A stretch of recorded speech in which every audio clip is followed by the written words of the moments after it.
Hello friends, welcome back to MKP English. நாம் போன வீடியோவில் என்ன பார்த்தோம் அப்படின்னா, ஒரு வேலையை ஒருத்தர் தொடர்ந்து செஞ்சுக்கிட்டு இருக்காரு அப்படின்னா, கண்டினியூஸாக செஞ்சுக்கிட்டு இருக்காரு. அதை ப்ரெசண்ட்டில் செய்கிறாரு, ப்ரெசன்ட் டென்ஸில் அந்த வேலையை தொடர்ந்து செஞ்சுக்கிட்டு இருக்காரு அப்படின்னா, நாம் அதுக்கு எந்த ஸ்ட்ரக்சரை இங்கிலீஷில் எந்த ஸ்ட்ரக்சரை யூஸ் பண்ணி அந்த விஷயத்தை சொல்லணும் அப்படின்னு நாம் போன வீடியோவில் பார்த்தோம். இப்போது ஃபார் எக்ஸாம்பிள், நான் தூங்கிக்கிட்டு இருக்கேன், நான் இந்த சமயத்தில் தூங்கிக்கிட்டு இருக்கேன் அப்படின்னு வச்சுக்குவோம்.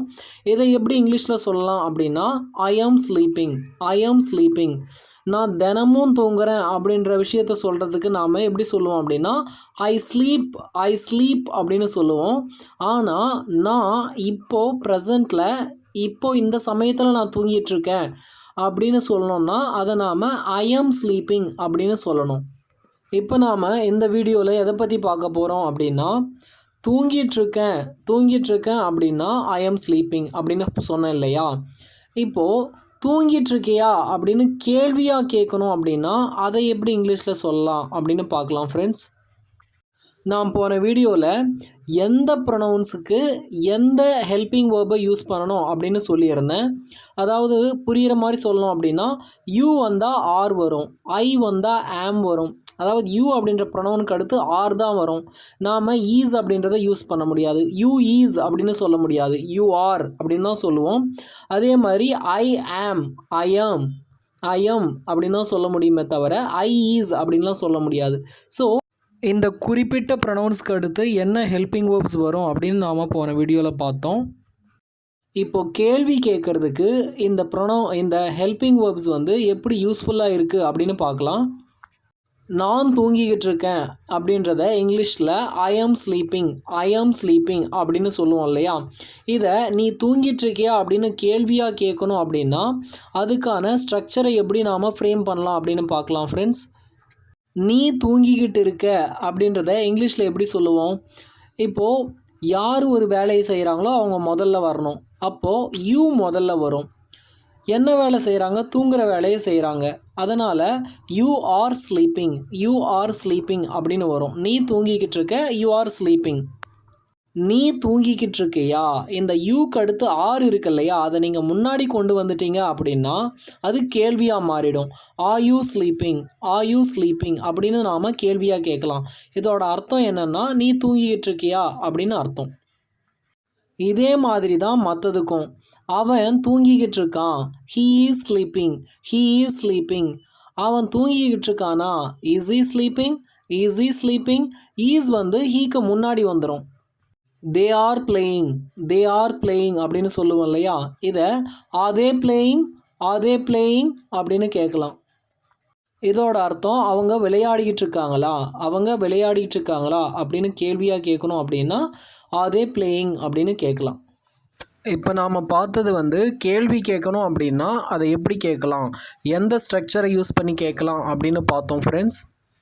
அவங்க விளையாடிக்கிட்டு இருக்காங்க அப்படின்னா தே ஆர் பிளேயிங். அவங்க விளையாடிக்கிட்டு இருக்காங்களா அப்படின்னு கேள்வியாக கேட்டோன்னா ஆர் தே பிளேயிங். அவங்க இப்போது விளையாடிக்கிட்டு இருக்கல அப்படின்னு நாம் நெகட்டிவாக சொல்கிறோம் அப்படின்னா, அவங்க விளையாடிக்கிட்டு இருக்கல அப்படின்னு நாம் நெகட்டிவாக சொன்னோம் அப்படின்னா அதை ரொம்ப ஈஸியாக they are not playing, they R not playing அப்படின்னு சொல்லலாம்.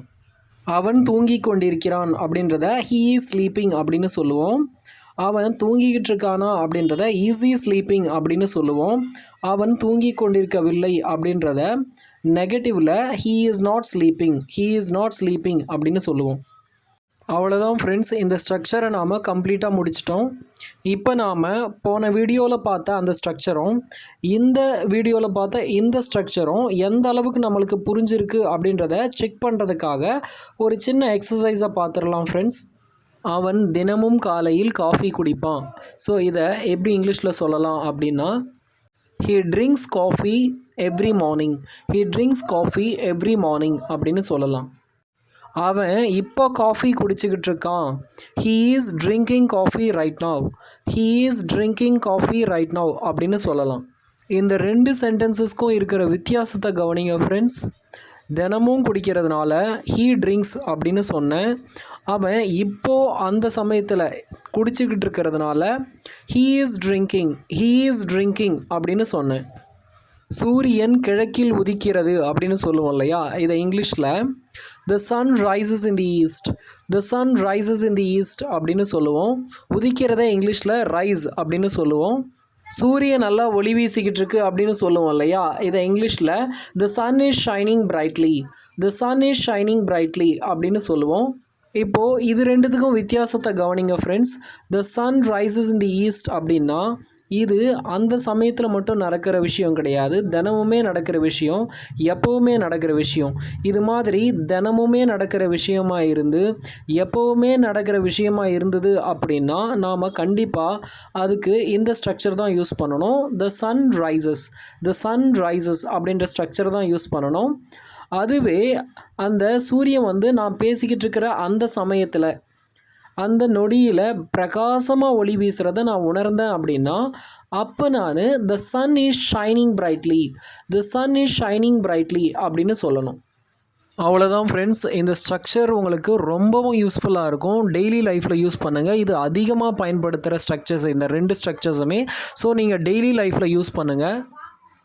உங்களுக்கு ஏற்கனவே இந்த டென்ஸ் அந்த tense simple present tense present continuous tense அப்படின்னு சொன்னால் போர் அடிச்சிடும் அப்படின்றதுக்காக தான் இந்த டென்ஸ் பேரை நான் யூஸ் பண்ணாமையே ஸ்ட்ரக்சர் அப்படின்னு சொல்லிக்கிட்டு இருக்கேன். இந்த 2 ஸ்ட்ரக்சருமே நாம் அதிகமாக பயன்படுத்துகிற ஸ்ட்ரக்சர்ஸ். அதனால் நீங்கள் இதை உங்களோட டே டு டே லைஃப்பில் தினமும் யூஸ் பண்ணுங்கள். இதை யூஸ் பண்ணுறது உங்களுக்கு கம்ஃபர்டபுளாக வந்ததுக்கப்புறம் நீங்கள் இன்னொரு டென்ஸ்க்கு போங்க, இன்னொரு ஸ்ட்ரக்சருக்கு போங்க. இந்த வீடியோ பிடிச்சிருந்தது அப்படின்னா லைக் பண்ணுங்கள். மறக்காமல் என்னோடய சேனலுக்கு சப்ஸ்கிரைப் பண்ணுங்கள் ஃப்ரெண்ட்ஸ். தேங்க்யூ.